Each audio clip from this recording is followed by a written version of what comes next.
let's go ahead and call this meeting to order. Thanks for being at our advisory board meeting. Just as a reminder, last time we decided to start using consent agenda.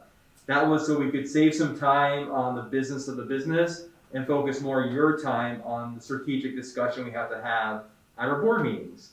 So you have the consent agenda sent out to you. Are there any questions about the items in there?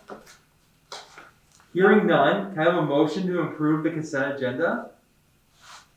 I so move. A second? I second. All in favor say aye. Aye. Opposed? All right, consent agenda is approved. The main purpose of our meeting is to talk about the worksheets in the affiliate orientation guide.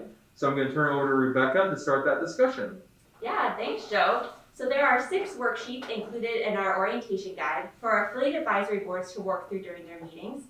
Joe and I have been using these activities in our board trainings when we've been out on the road, and now we're really encouraging our affiliates to use these on their own.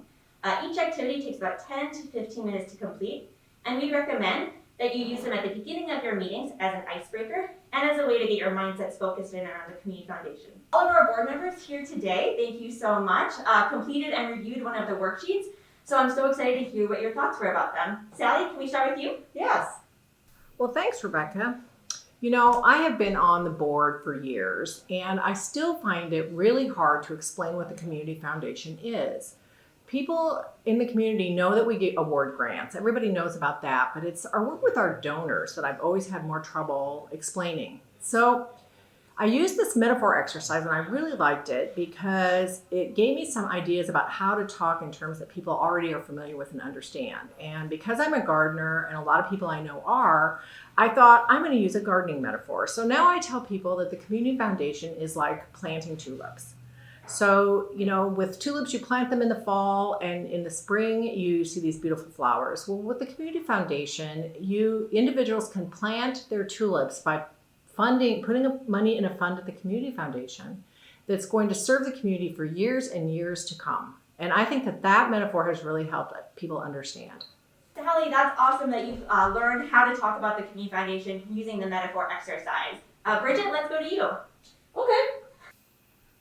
The mission of the Community Foundation really aligns with my own personal values, so I've enjoyed serving on the board. I was interested in doing more for the organization beyond just attending our normal regular meetings, but I wasn't sure what it would look like.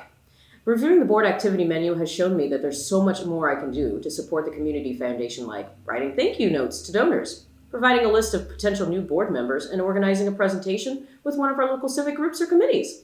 I've now committed to 5 hours of additional activity for the next year, and I'm going to submit this to my board chair to keep me accountable. Bridget, I'm so happy to hear that the Community Foundation aligns with your values so much, and I'm so excited to get you plugged in with the organization a little bit more in the year moving forward. Finally, Brianne. I've always enjoyed awarding grants to our local projects, but I've never wanted to do anything with the charitable giving side of the Community Foundation. I'm just not comfortable asking people for money. It wasn't until I completed the 2x2 challenge that I really understood that it's about making connections for the Community Foundation, not asking for money. In the challenge, I identified 2 contacts from 2 different audiences who could benefit from learning more about the foundation. I was able to think of 2 businesses in town who have always been very supportive of our community and figured they might want to learn more about how we support the community too, and possibly even partner. I'm also a member of a couple of different groups, and I think it would be great for them to hear more about the Community Foundation. I've even heard that Joe and Rebecca from our host foundation will come and present, so I don't have to worry about that. This definitely isn't as overwhelming or scary as I thought it would be. Thanks, Brianne. Yeah, connecting donors to the Community Foundation does not have to be a scary thing, and it's not about asking for money. Thank you so much to all of our board members for completing one of the worksheets and sharing a little bit more about our orientation guide. Joe, I'll turn it back to you. Yeah, thanks so much for taking us through that discussion and sharing your experiences. We hope now you can use this orientation guide and the worksheets at your affiliate advisory board meeting to better empower your board members. So with that, the meeting's adjourned.